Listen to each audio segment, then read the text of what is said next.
I think I'm live. Hey, what's up? Good afternoon, everyone. Monday, August 4th, 2025.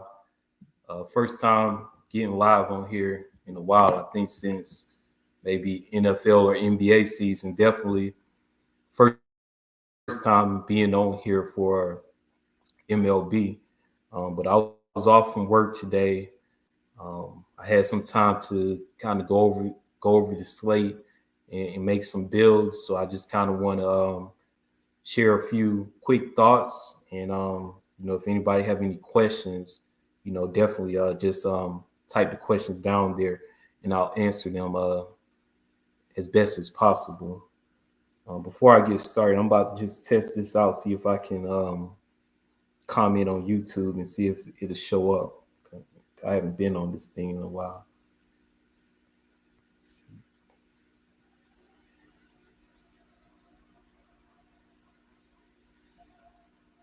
Man, I don't see. Okay, I see the comments. So yeah, if you comment on YouTube, then I can see it. So I'm only going to be on here for a few minutes because I really don't even think anybody's going to join.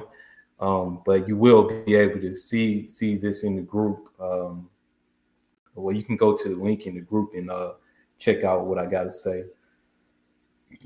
So it's a 9-game main slate on Fanduel. 9 games, a lot of good offenses, a few good pitchers, a lot of different ways to go. I'm just gonna kind of just go game by game and just give my quick thoughts. So let's see. I'm used to having a partner on here where it can flow more easy, but it's all good. I'm gonna get through these 9 games quick. Hopefully, somebody join and ask some questions. So, the first game, you got the Cleveland Guardians at the New York Mets. You got Scissione, he's pitching for Cleveland. Sean Manaea pitching for the Mets. In this game, start with pitching. I do like Sean Manaea. I think at his price on FanDuel at 8,100, it's a good value. I think he's a good tournament play. And, I'm playing like 150 lineups in the nickel again, and I'm doing a single entry. I do have Manaea as one of my pitchers. Facing this Cleveland offense, the only thing he got to worry about is really Jose Ramirez. Just to give you a little more insight on Sean Manaea numbers. On the season, he got a 32.4% strikeout rate with a 5.9% walk rate. This Cleveland lineup, they got a lot of players that strike out versus left-handed pitching, especially at the bottom half of the order. So I think Manaea is just a very, very strong play at 8,100. So definitely play him. I'm not interested in playing Scissione. The Mets, they're at home. Good offense with Soto, Alonso, Lindor. I think Scissione, he's a fade for me. As far as offenses in this game, again, I do like Jose Ramirez on Cleveland. I think he's probably like the only player, maybe Angel Martinez, but yeah, just primarily Jose Ramirez. And for the Mets, they got a projected run total of 5, so I do like them. I like their lineup from top to bottom versus Scissione. Scissione, he's vulnerable to left-handed hitting this season. 228, he gives up a 228 ISO and a 344 WOBA to left-handed bats. So the Mets offense, I do think are definitely, a strong stat to consider. Not the best ballpark, but I do think that the weather is favorable for offense today. So that's pretty much my thoughts on this game right here. Let me go to the second game. Sorry, kind of navigating from my phone because I really don't know how to record myself and have everything, all the laptop information up at the same time. So I'm navigating from my phone. The second game, this is the important game right here. Kansas City Royals at the Boston Red Sox. So I'm not interested in the Kansas City pitcher. Who is it again? Sorry. Falter, left-hander, not interested in him. Minimal interest in Bayo. I do have Bayo in my pool. I got a pool of like 8 pitchers, but I think he's like a large field tournament play. But I love the Boston Red Sox offense in this game. They're facing a lefty in Bailey Falter, who only has a 15% K rate to right-handed batters. He gives up a 199 ISO, and the numbers that kind of really stand out to me to right-handed batters, a 56% hard hit rate, and then also 10% barrel rate and a 30% fly ball rate. I know the Boston Red Sox, they do a lot of pinch hitting. You do have to be aware of that. But Boston they're definitely one of my 2 favorite stacks for tournaments on tonight's slate. I'll tell you my second one when I get to the game. But with Boston, Romy Gonzalez, Bregman, Ref Snyder, Trevor Story, Rafaela. I really like Boston today, and in my build, I'm most likely going to have a lot of Boston. I like Boston, good ballpark. I think that the weather is good. It's just so much to like about them. So Boston Red Sox, I think they were one of the teams I had one of these nights. They helped me win a few dollars, but Boston Red Sox, definitely a top 2 stack for me tonight. Definitely a top 2 stack. On the other side of this game, Kansas City, not that interested in them. I do think Bobby Witt is in play. Vinny P is in play. Garcia, Salvador Perez. Those guys are in play because, again, it is a good ballpark. But, they're not main targets for me. But I do want to emphasize that the Boston Red Sox, I'm going to have a lot of them. I'm going to have a lot of Boston Red Sox across my builds tonight, especially on FanDuel. Good prices. It's just so much I like about them. So I'm all on them. I'm all with Boston Red Sox. Let's go to this third game. It's the Milwaukee Brewers at the Atlanta Braves. Look like an 8-run total. Pitching in this game, you got Eric Fetty. I have no interest in him. The Braves, they having a bad season. So many injuries. They're just not really a good team. I think the Miami Marlins even have a better record than us. So not interested in Fetty. The other side, Quentin Priester. I don't have Priester in my pool. But, with this Braves weak lineup, no Acuna, no Riley, it wouldn't surprise me if he had a good game. But for the purposes of FanDuel, I don't like the price of Priester. Priester, yeah, he 9,900. I don't like that price for him. I got 8 pitchers in my pool for my 150 set. And I didn't get the Priester. He could have a good game, but I just don't. Again, I don't think the price match. So I don't have pitchers from this game. As far as offense, I think you have to look at the Milwaukee side of things. Christian Yelich is definitely a strong play. Platoon matchup versus Fetty. I like him a lot. Yelich on the season, a 239 ISO, a 377 WOBA versus right-handed pitching. Fetty, he has very bad numbers versus right-handed bats. On the season, 214 ISO, a 381 WOBA, a 49% hard hit rate, and a 9.7% barrel rate. So I think Yelich is one of the top plays on the slate. When I did my build, I tried to make sure I got over the field on Yelich. I do think he's a strong play. I think you could take a shot on Andrew Vaughn.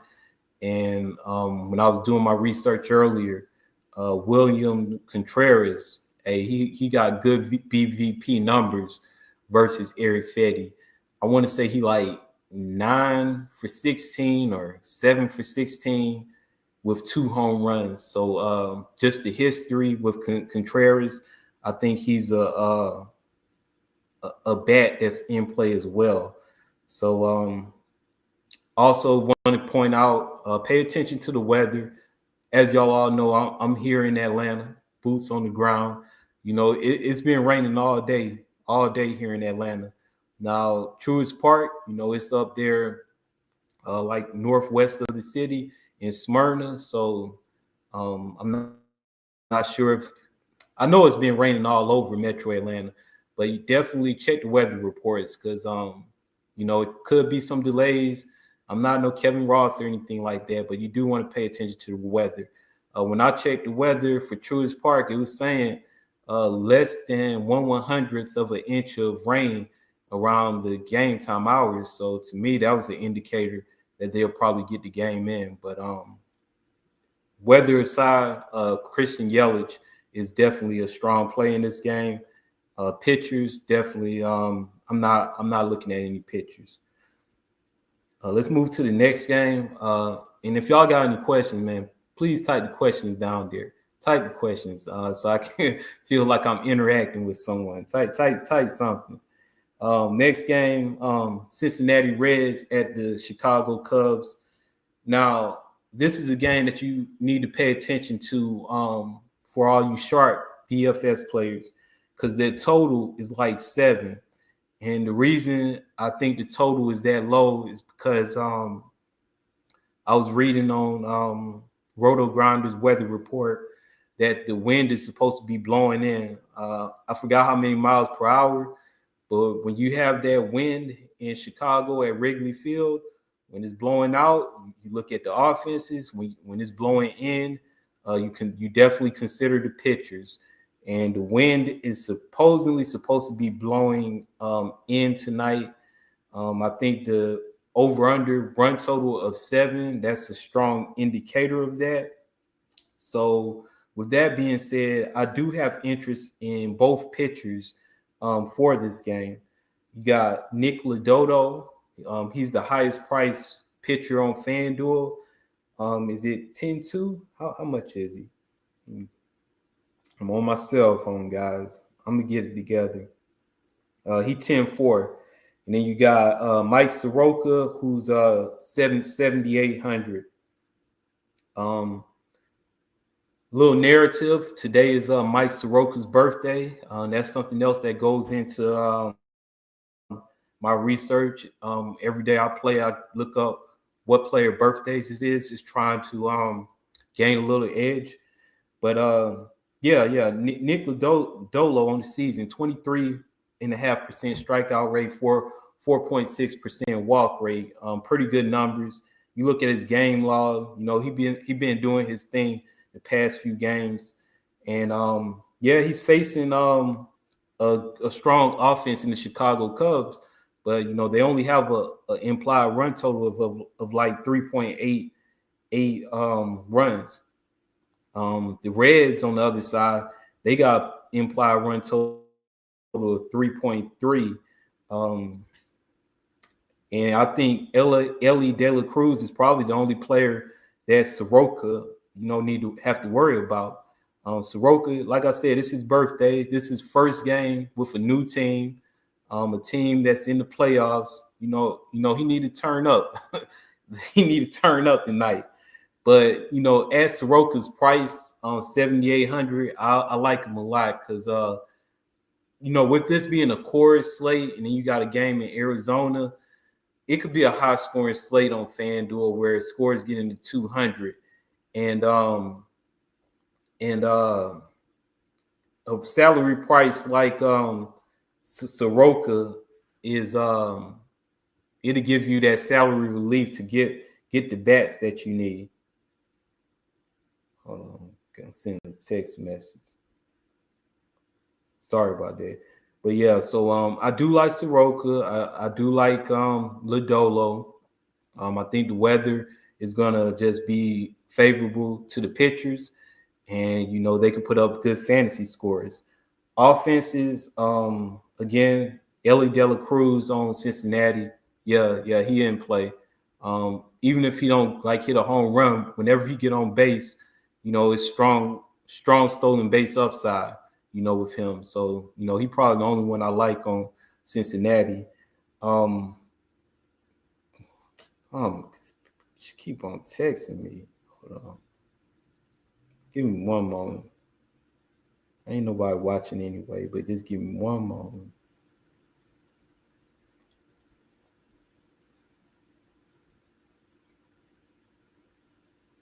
Texting me all this stuff.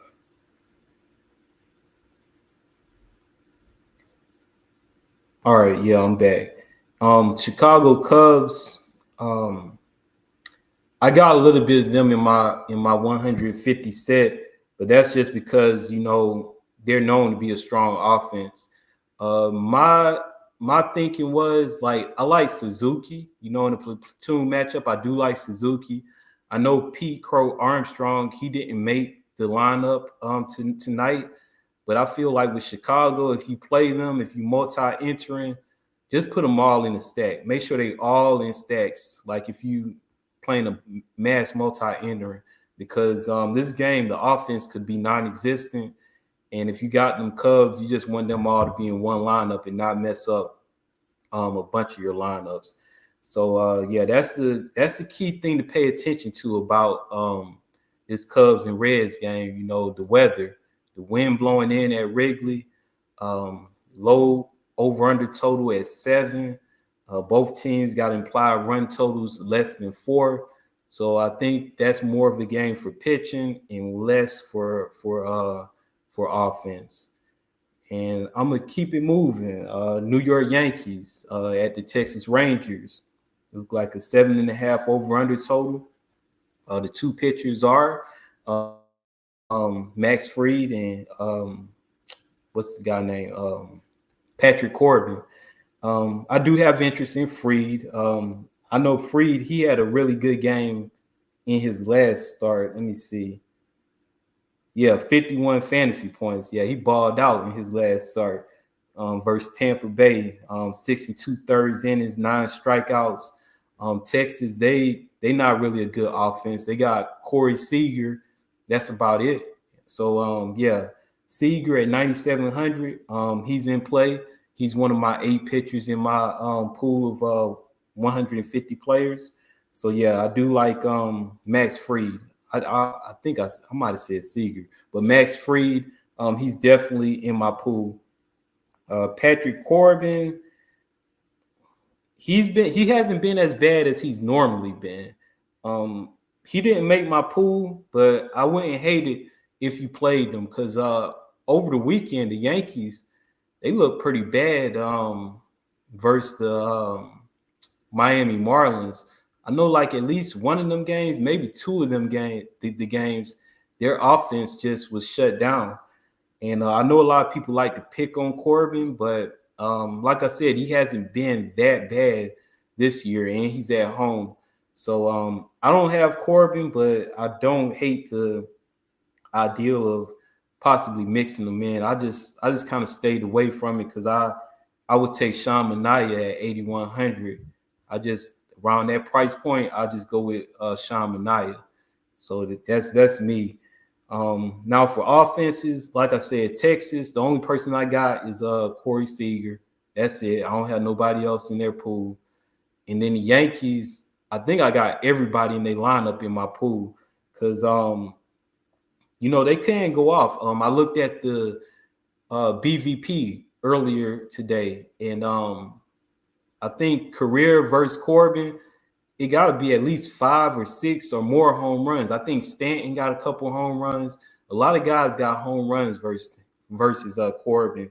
So Goldsmith, um,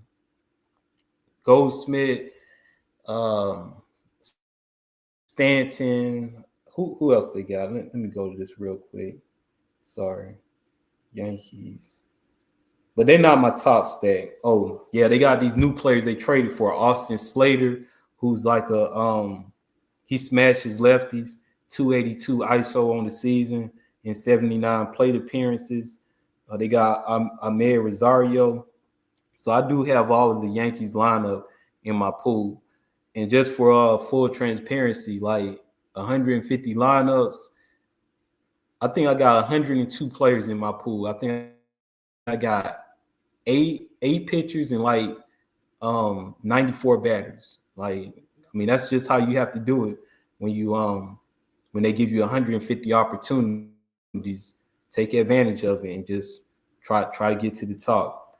But yeah, I think the Yankees are in play. They're not my favorite team, but they are in play. And now for the game that they like to call DFS gold, and that gold and that everybody like to pay attention to, and you have to make a decision when games are in this park and you playing DFS. The Coors game, Coors Field, got an over-under total of like 12 runs, 11 and a half, 12 runs. Rockies got a 5.1 implied total. Blue Jays got a 7.2 run total. So let's start off with this. I don't have any interest in Tanner Gordon, that pitcher. I don't have any interest in him. On the season, he has a 13% K rate. He gives up a 179 ISO and a 363 WOBA. So Gordon, that pitcher, that's a fade. Now on the other side, I do have a little interest in Lauer. I do have a little interest in Lauer because he has a strong K rate. We talking 25.8% strikeout rate. If this game was in Toronto,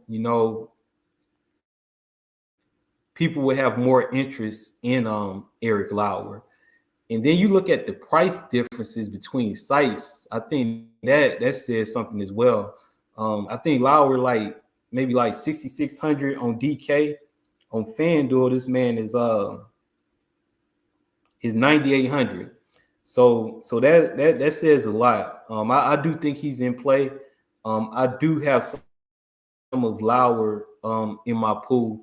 I think the biggest thing that's going against him is that he's in that ballpark in Coors Field. But if he can get the strikeouts or whatnot, he can have a strong game, and I think he will come in at low ownership on FanDuel. So I do have a little bit of Lauer sprinkled in my pool.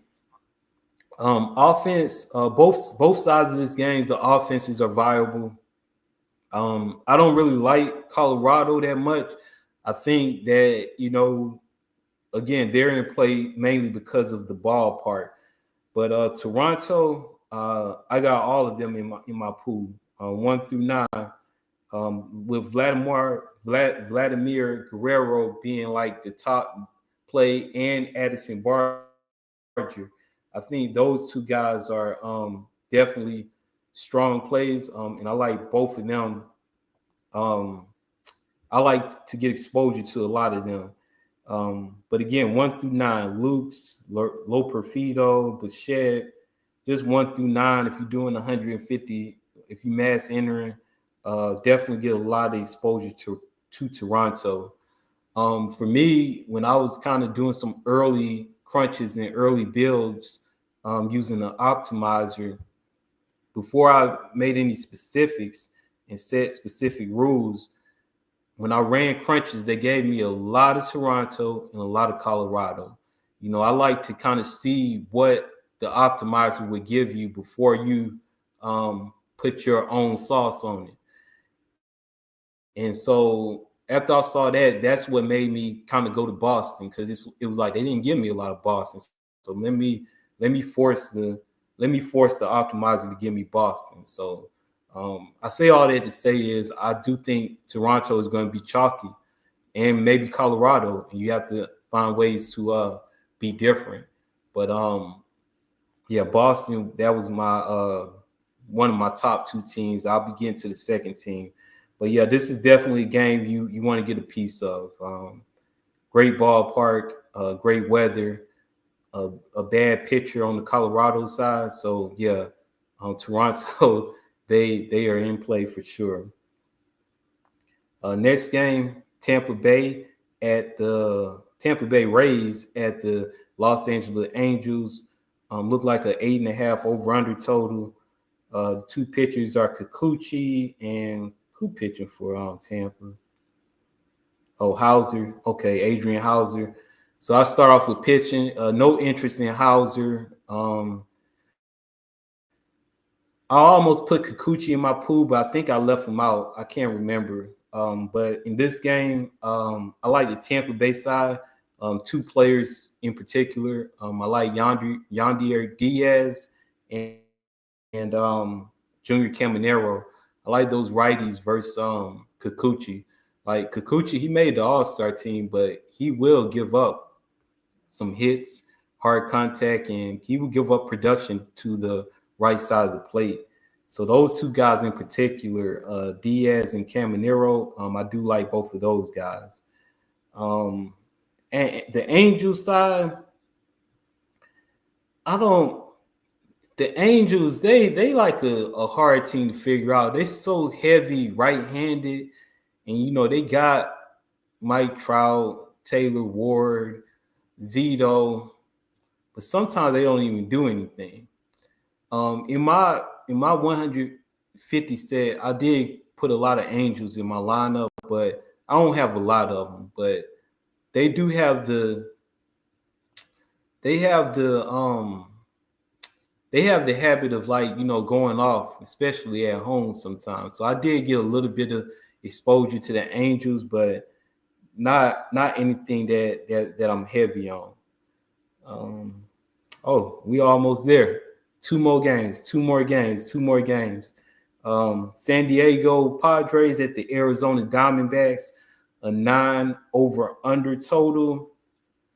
Start with pitching. You got JP Sears and Brandon Pfaadt.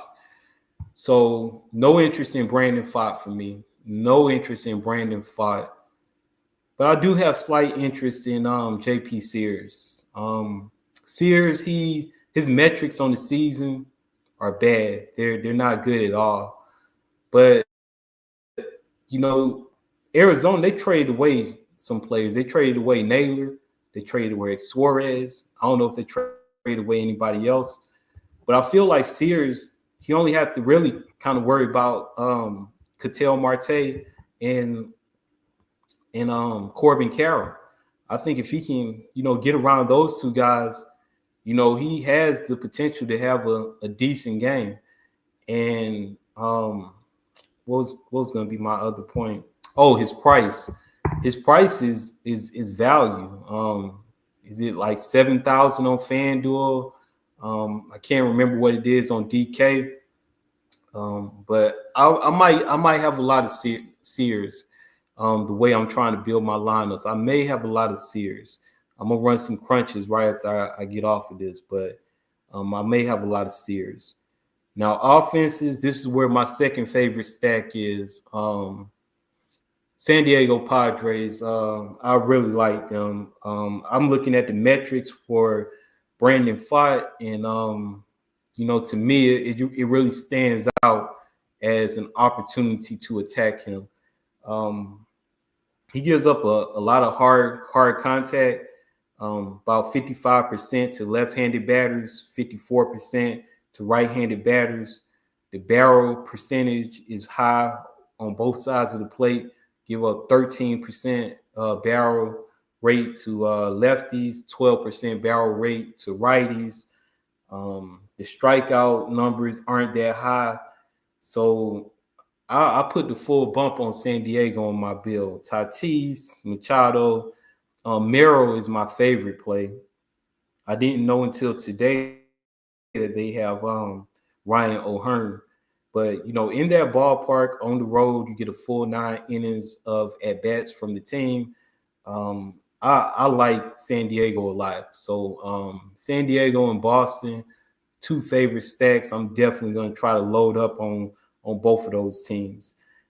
Arizona, I only think 3 guys are in play. well, maybe I'll say 4 are in play. Ketel Marte, Corbin Carroll, Perdomo, and Gurriel, but they're not a team that I'm high on. But I really do love the San Diego side of things. And with that being said, I'm gonna get to this last game.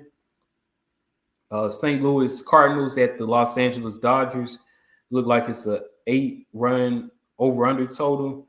The pitchers you got, Sonny Gray.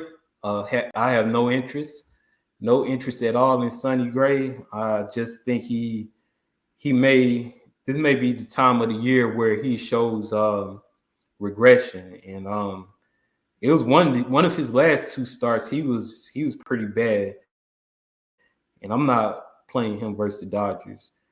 Tyler Glasnow, I do think he's in play because I think the Cardinals' offense is pretty weak. So yeah, Glasnow, he's in play. I think he's over that $10,000 mark on Fanduel, but he's definitely in play. As far as bats, St. Louis, Alec Burleson, I like him. Think he's in play. The Dodgers being at home, I like their whole lineup. I like Ohtani, Freeman. Will Smith is probably my favorite, but I think I have all of their projected lineup in my pool except maybe Alex Freeland. But the Dodgers, they're the World Series champions. They can go off on any given night. So, it is a game where you get late night exposure. They're at home, so I definitely think they're in play. But yeah, that's about it. So I'm about to close this out so I can get back on this optimizer, do a few more crunches, and put some final tweaks into my build. But again, my overall strategy for this slate on FanDuel, pitching, I think for tournaments, for me, Sean Manaea and Mike Soroka, they're 2 of like my favorite ones. And then I think JP Sears is interesting as well. If you want to be a little more safe, Max Fried is probably he's probably like your safe option. But I just think this is a slate where you're going to need these bats. So I think that mid-tier price and just paying down for pitcher is the correct strategy to do. So favorite pitchers for tournaments and GPPs are going to be Sean Manaea, Mike Soroka, and it's bold, but JP Sears. That's a bold one though, JP Sears. Favorite stacks, like I was saying earlier, I know Toronto and Colorado, I know they're in good spots. I know they're probably going to be popping. It's going to be a high-scoring game. Yeah, they're good, but some off the radar or pivot stacks. Boston, facing a lefty at home. Love the Boston Red Sox, and I like the San Diego Padres. I think these guys can really get to Brandon Pfaadt. So those are my 2 favorite stacks. Some individual bats that I think are strong, that's not like really stacks, but like just kind of outside of those stacks. Christian Yelich, like him versus Eric Fetty. Be sure to check the weather. I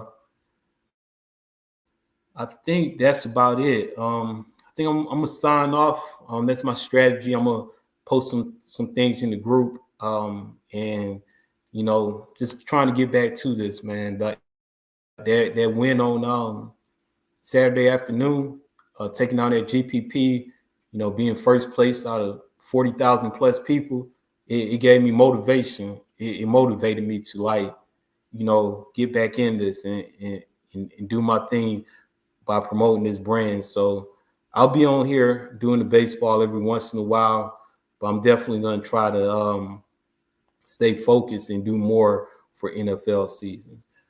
Thank y'all again. Anybody that tuned in, check me out and listen. Definitely appreciate it. Thank you for the support. Y'all know what the motto is: count the wins as blessings, losses teach lessons.